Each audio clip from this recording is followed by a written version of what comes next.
This daily dose is brought to you by Pirate.Black. ARRR! First thing on my list of things to talk about is KuCoin. We got a message from KuCoin basically stating that we don't have enough liquidity on their exchange, or volume, I guess you would say. Apparently, I think we're sitting at somewhere around $80,000 worth of volume, which puts us on number 500 something out of 700, I think, something around there in terms of volume per pair.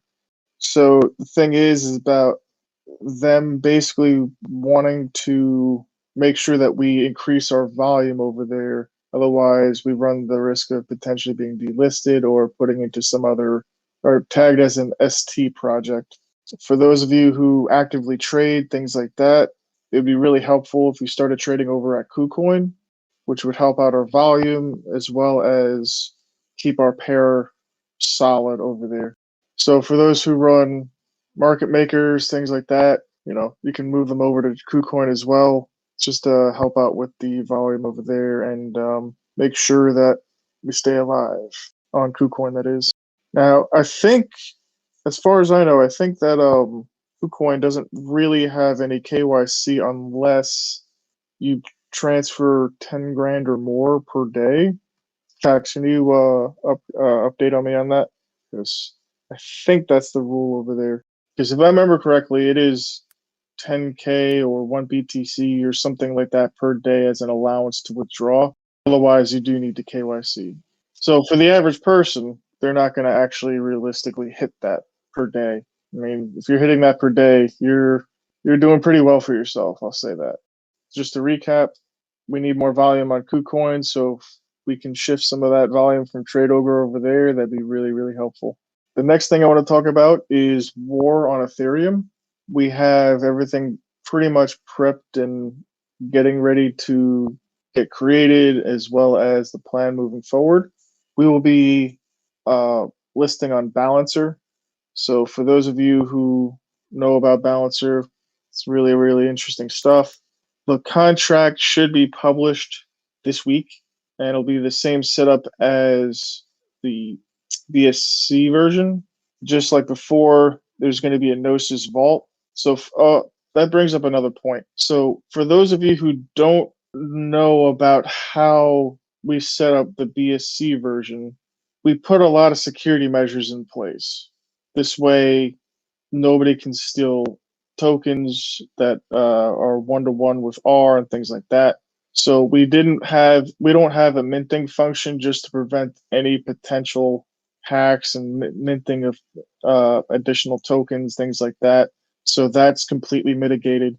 What we do have is a set supply that's a percentage of the total supply of R.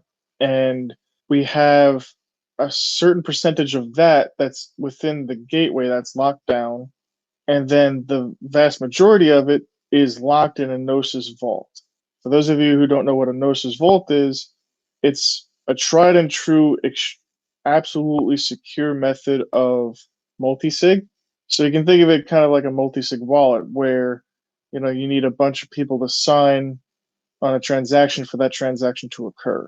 So, for example, there's 7 people that are in that vault wallet, that 4 of which have to sign in order for funds to be moved. This prevents rogue actors, things like that. Granted, I'm not gonna talk about who those people are. I'll just say that they're part of the team. But 4 out of the 7 need to sign off on anything for anything to happen within funds being transferred.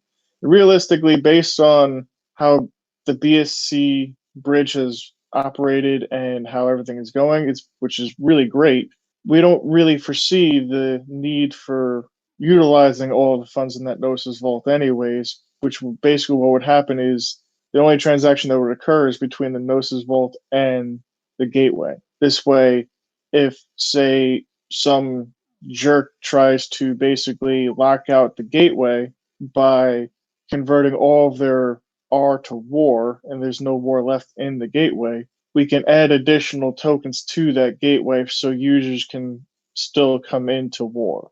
that was one of the primary uses of the additional tokens. That plus if it was super popular and people going back and forth all the time, and we needed additional tokens to help with the demand, we have that on hand. But realistically, those tokens will more than likely stay locked within that Gnosis vault, because I forget what the percentage is, but it's not nearly enough to warrant additional tokens being in the gateway. So, like I said, as a security measure, imagine if, say, worst comes to worst and the gateway gets hacked. It mitigates the amount of funds that would be, it basically mitigates the damage that would occur as opposed to all of those tokens being in the actual gateway. So there's a bunch of security measures in place. And just to reiterate what I've said a long time ago, the gateway is extremely secure, locked down like fucking Fort Knox.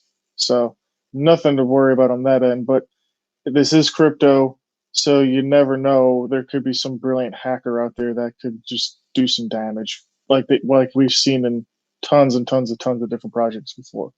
Another thing to mention about that is, like, just what Cax wrote in chat. It's been 1 year since war has been implemented, and zero issues so far. I mean, granted, there's been some support tickets here and there in terms of funds, but most of the time that's a user error, which is standard. But all these resolved tickets from user errors and things like that have been a great sign of how it's been running so far. So for the Ethereum version, it's going to be identical to the BSC version in terms of staking, in terms of the amounts and everything like that, and the amount that's locked up into the vault or into the Gnosis vault as well. But instead of being just like on a regular DEX like PancakeSwap, it'll be Balancer. And there's also Balancer rewards and things like that. So I'm gonna dig a little bit more into Balancer itself. But like I said, the contract for War on Ethereum will be created this week. The tokens will be thrown into the Gnosis vault, and then we're going to get everything prepped and ready to go, which it'll be done this month. I can't obviously give you an exact date, but it'll be well before the end of the month. You'll see a bunch of announcements about that. Now, the next thing on my list, the Lotto is still going through bug testing. I have personally gone through and tested a bunch of stuff on it, and there's still minor tweaks that need to be made. For the most part, works great, but we want to make sure that every single bug that we can possibly find is taken care of. And then I'll be also pulling in some additional people to do some testing, try to break it, all that other fun stuff.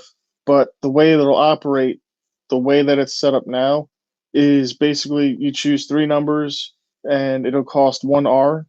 And from that point, there's a set time. I think it's going to start out weekly, but basically the way it'll operate is it costs 1 R.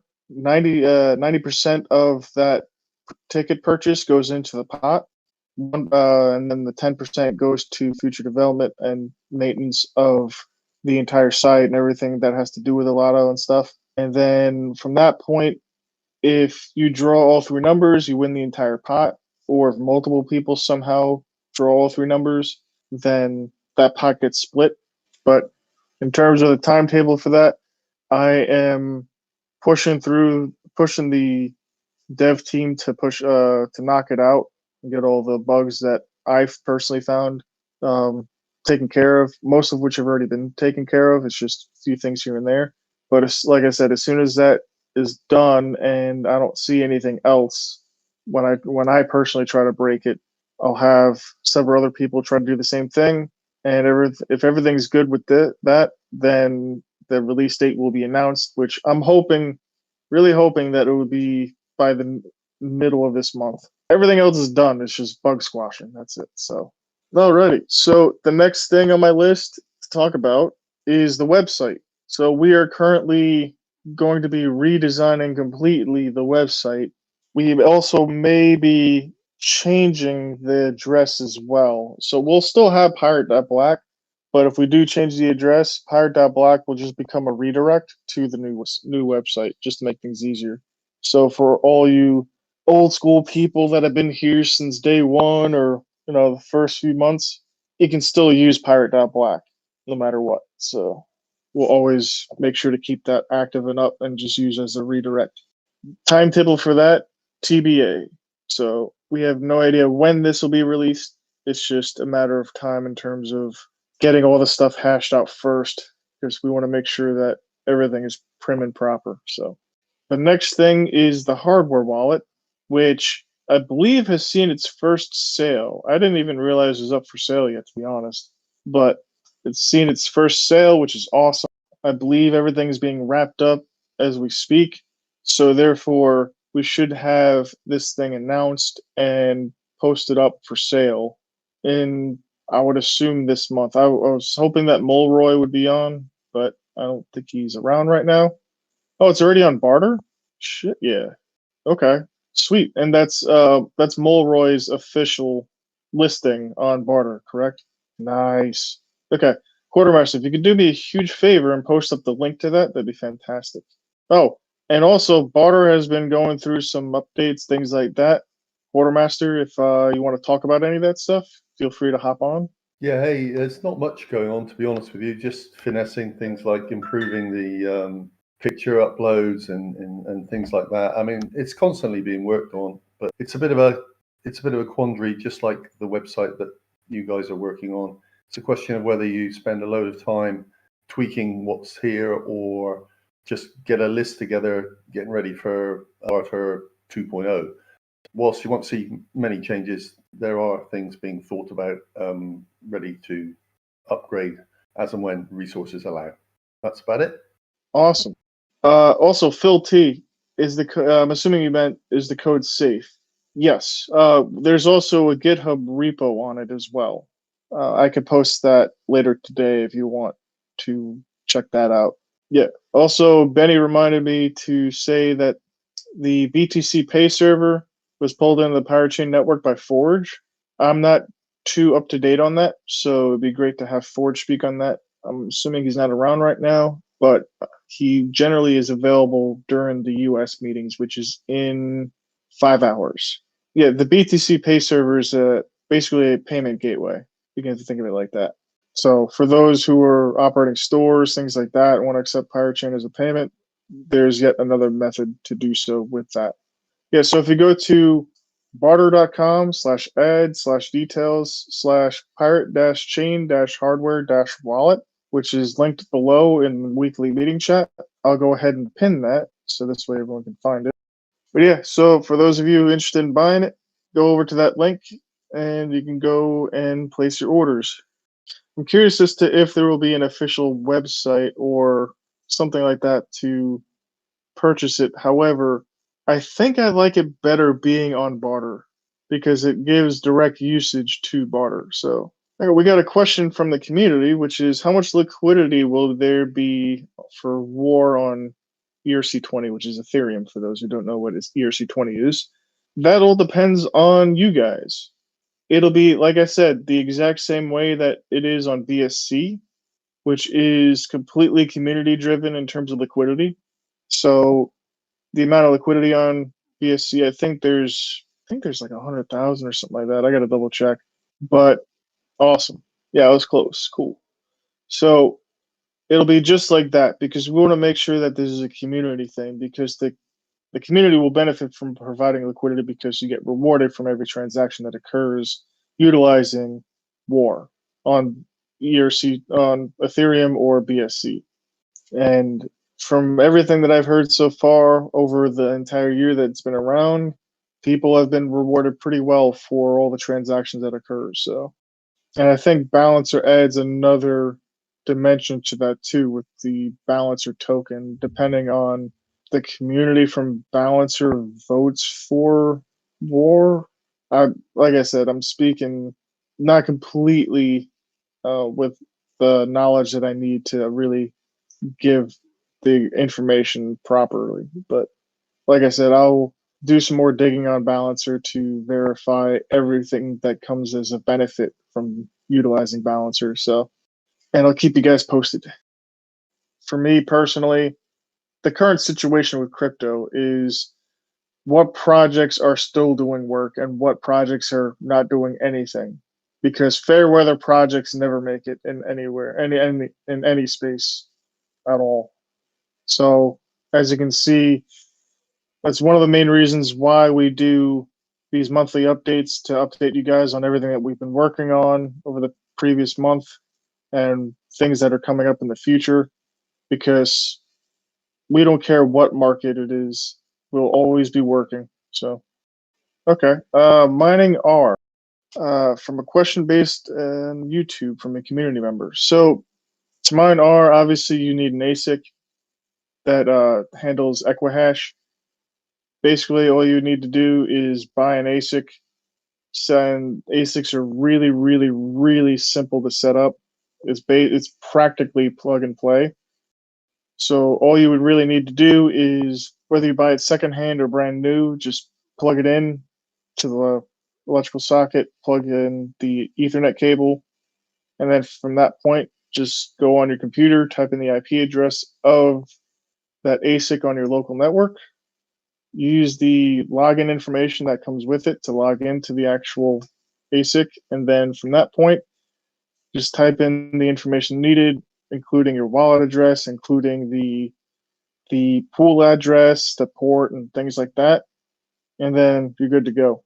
The reason why you need an ASIC is because Equihash, there's ASICs out for it. So if you try to mine using a GPU, you're not going to get anywhere, pretty much.